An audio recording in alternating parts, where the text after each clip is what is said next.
2025 সালে গাজীপুরের শিমুলতলীতে army Pharma মাঠে আয়োজন করা হয়েছিল বেশ বড়সড় কুটির শিল্প ও বাণিজ্য মেলা। স্থানীয় উদ্যোক্তা, ছোট ব্যবসায়ী এবং দর্শনার্থীদের জন্য এটি হয়ে উঠেছিল এক প্রাণবন্ত আয়োজন। রঙিন আলো, শতাধিক স্টল এবং বিভিন্ন রাইডে প্রতিদিনই উপচে পড়া ভিড় দেখা যাচ্ছিল। এত সুন্দর আয়োজন কী কারণে তাহলে নষ্ট হলো, জানতে হলে ভিডিওটির শেষ পর্যন্ত চোখ রাখুন।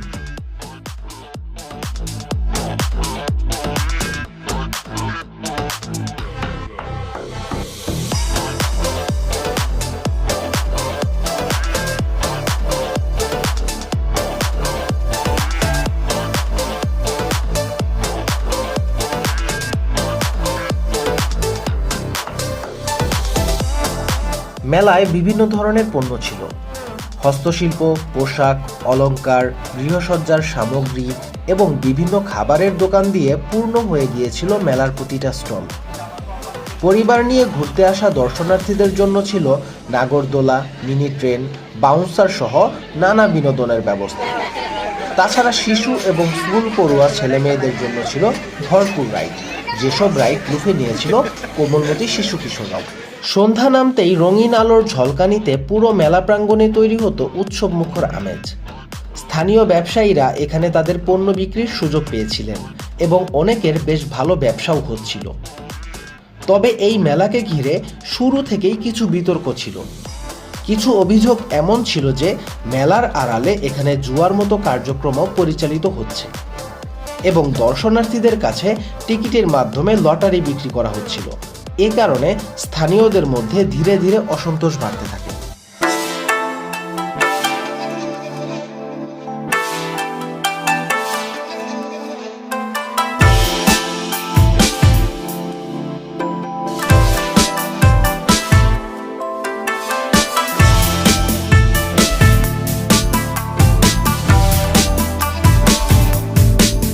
তবে পরিস্থিতি নাটকীয় মোড় নেয় 2025 সালের 22 নভেম্বর রাতে।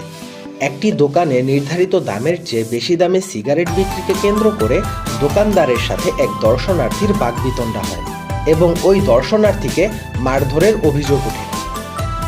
এই ঘটনা দ্রুত ছড়িয়ে পড়লে উত্তেজিত স্থানীয়রা মেলা প্রাঙ্গণে ঢুকে দোকানপাট, লটারি প্যান্ডেল এবং অফিসে ব্যাপক ভাঙচুর চালায়। হঠাৎ আতঙ্ক ছড়িয়ে পড়ায় দর্শনার্থীরা হুড়োহুড়ি করে বের হওয়ার সময় অন্তত 20 থেকে 30 জন আহত হয়।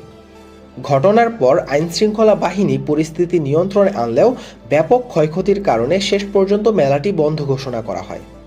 একটি উৎসবমুখর আয়োজন যা শুরু হয়েছিল অনেক আশা নিয়ে, শেষ পর্যন্ত তা পরিণত হয় বিশৃঙ্খলা এবং বিতর্কের ঘটনায়।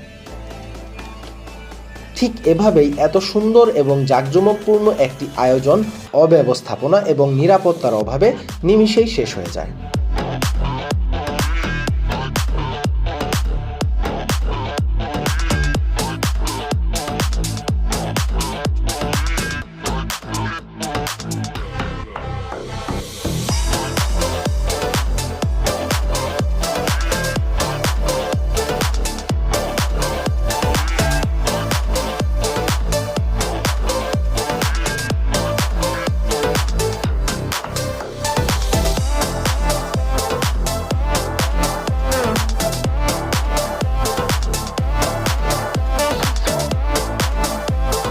সো ভিউয়ার্স, এই ভিডিওটি ভালো লাগলে লাইক দিবেন, শেয়ার করবেন, কোনো কিছু জানার থাকলে কমেন্ট করবেন আর আমার চ্যানেলটিকে অবশ্যই সাবস্ক্রাইব করবেন।